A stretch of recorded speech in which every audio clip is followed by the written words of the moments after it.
Men, if you are new to yoga or inflexible, if you're concerned about being able to keep up with a normal yoga routine, then this is the perfect yoga workout for you. This is just 10 minutes long. We're going to be using modifications specifically for men who are new to yoga or inflexible. And by the end of this 10-minute routine, your back is going to be feeling significantly better. Just do your best and follow along. There's no equipment required. We're going to get started in a tabletop or a 6-point stance. All right, our first pose is cat-cow, and this is a movement that alternates between arching and rounding your spine. Start with your hands planted about shoulder-width distant. Shoulders are above your hands. Your knees are under your hips. Your knees are about hip-width distance, so you should be able to fit one fist between your knees. And then from here, you're going to start by arching your back, aiming your chest forward, lifting your tailbone up, lengthening the front of your body, and then rounding your back, tucking your chin, looking behind you, reaching your tailbone down, and lengthening the backside of your body. Arch your back, chest forward, tailbone reaching up, lengthening the front of your body, and then round your back. Tuck your chin, reach your tailbone down, make the backside of your body longer. Now we're going to add in the breath. Inhale as you arch. And then exhale as you round. Tucking your chin, reaching your tailbone down, looking behind you. Inhale, arch. Look forward, open your chest, pull the shoulder blades together. And then exhale to round. Tucking your chin, separating your shoulder blades, and reaching your tailbone down. 2 more of these on your own pace. If you're confused about matching the breath with the movement, that's okay. That will take time to master. Inhale, arch your back, look forward, maybe look up. And then exhale and round. Tuck your chin, reach your tailbone down, spread your shoulder blades. All right. And then release back to tabletop, back to neutral position. That's your first pose. From here, we're going to move into a child's pose. So you're going to bring your knees wide as the mat. Untuck your toes so the tops of your feet are on the ground. You might experience some cramping in this position. That's normal. It will go away with time. And then bring your butt as close to your heels as you can. If you have limited knee flexion, so if it hurts to bend your knees, only go as far as you can without pain. And then from here, you're going to walk your hands forward. Keep them at shoulder width distance. Lock out your arms, push down through your hands, relax your chest toward the ground. If you can, relax your forehead down. If your head doesn't touch the ground, that's okay. That just means that we've got to work on your posture, and you probably have some tightness in your upper body.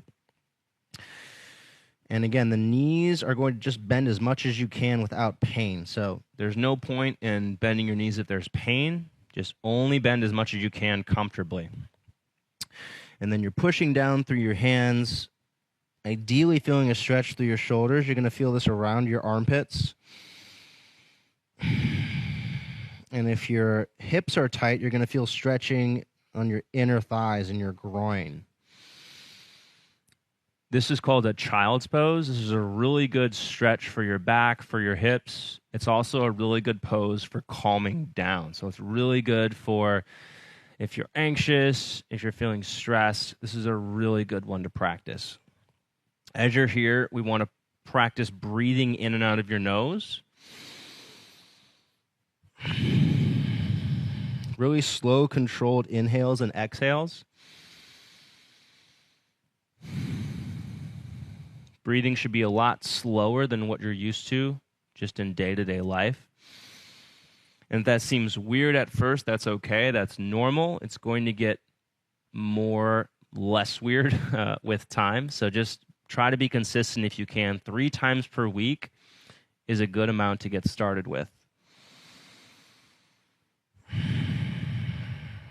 All right, by the end of this pose, hopefully your back is feeling a little less stiff. Pretty good stretch there. Shoulders maybe feeling a little more open, less tension through your neck. And then from here, we're going to come into a cobra. This is a really good one if you spend a lot of time at a desk or if you just want to work on your posture. So go ahead and lay down on your chest. You're going to bring your hands under your chest, so kind of your thumbs are right under your nipples. You're going to extend your legs back, point the toes. Now zipper your legs up, so squeeze the insides of your feet, press your inner thighs toward one another. Squeeze your quadriceps, so you want to squeeze your thigh muscles. That's going to help protect your back. Push your pelvis into the floor, and then lengthen your body forward. So the top of the head presses forward. You're making your body as long as you can. And then use your hands to pull, but not push. So hands to pull yourself up into a cobra or into a little bit of a back bend. Keep your breathing slow and controlled here, in and out of the nose. And if you have a bit of a belly here, that's going to be something to work around. You can try putting a cushion under yourself, so under your torso somehow, to help support a little bit there.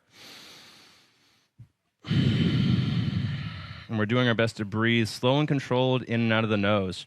Check back in with your legs. Make sure that your legs are working. So you're squeezing your legs together, pushing the tops of your toes into the ground. Cramping here is normal. That will go away with time and consistency. And you're using your hands to pull yourself up slightly, getting a little bit of a back bend. You're going to feel your lower back, your hips, your thighs, your abs working. Elbows kind of squeeze into the body, so you'll feel your upper back working as well, the muscles around your shoulder blades. And focusing on length here, so making your body as long as you can, and then creating lift. All right, and then go ahead and relax. All right, guys, quick break. Good job on the workout so far. If you want to keep working on getting rid of pain, getting stronger, building a habit of consistent exercise, I've got a free 7-day Beginner's Yoga for Men challenge. Sign up for that at the link in the description below when the video is finished. From here, we're going to flip over onto your back. By the way, guys, if that was uncomfortable, that's okay. Cobra takes some time to get used to. And if you're not fully using your core or your hips, then you're going to feel more strain in your back. As you strengthen your core and your hips, it will get better. So from here, we're going to go into a modified happy baby pose. This is a really good stretch for your back. We're going to bring your knees toward your shoulders. You're going to spread your knees as much as you can. So kind of like we did with child's pose, feeling that inner thigh stretch. And then you're going to hug the tops of your knees in toward the shoulders. Do your best to relax your chin in toward your throat, kind of tucking your chin, and then relax your head on the ground. If you notice that your head is kind of like this and looking backwards, that's just a result of poor posture. If you spend a lot of time at a desk, that's really normal. You can put a pillow or a block underneath your head to support your head. That will probably feel better for you. And if you don't have one, that's okay. So we're pulling the knees in toward the shoulders, keeping the knees spread so we feel the stretch through the inner thighs. Your back, the health of your back, the tightness of your back is dictated by your hip strength, your hip mobility, and your core strength. So we're stretching your hips here. You're also probably going to feeling some core engagement, your abs working. So that's going to help with relieving stress in the lower back. The more that you can work on your hips and your core, the less strain you'll have in your back. So that's why it's important to do these exercises daily if you can, and starting out easier with something that just takes 10 minutes is better than starting out with something that takes 60 minutes but requires a lot of motivation. So I highly recommend you do these on a regular basis, every day if you can, but a minimum of 3 times per week. Keep pulling the knees wide, knees in toward the shoulders, and try to keep your lower back flat on the ground here. You don't want to lift your butt up in the air. Keep your butt in contact with the ground. And then always that slow, controlled breathing in and out of the nose. And this is a lot to remember. Guys, I'm throwing a lot at you. You have the technique. You have the what muscles you're feeling. Where are you feeling the stretch? You have to remember the breathing. So it's a lot to take in. I don't expect you to be able to do all of this perfectly your first time. This is something that takes practice. So don't get upset with yourself if you don't nail it the first time. It's also a good sign that if you can't do this, then this is a good way for you to fix your body. We get stronger by doing the things that challenge us, not by doing the things that are easy for us. All right. And then go ahead and stand up. I want you guys to just move around a little bit. All right. So I want you to just test out how your body's feeling. Hopefully your back feels a little looser than it did. There's less pain. Maybe your posture is better. Maybe your breathing is a bit better. And these are all things that can happen with just a few minutes of this fitness-focused yoga. So guys, I hope you enjoyed today's workout. If you want more, I have more of these workouts coming out on this YouTube channel. So be sure to subscribe. Don't miss out. New workouts every Tuesday. Like this video if you found it helpful. Leave a comment if you have feedback or questions. And if you'd like to get started with my free 7-day challenge, these are 15-minute workouts, yoga workouts made for men, for beginners. Click the link in the description below to sign up, and I'll send you your first lesson as soon as you sign up. If you want to get started with another one of these complete beginner workouts, go ahead and click this video right here and get started right now. Thanks, guys, for watching. Hope to see you on another video soon.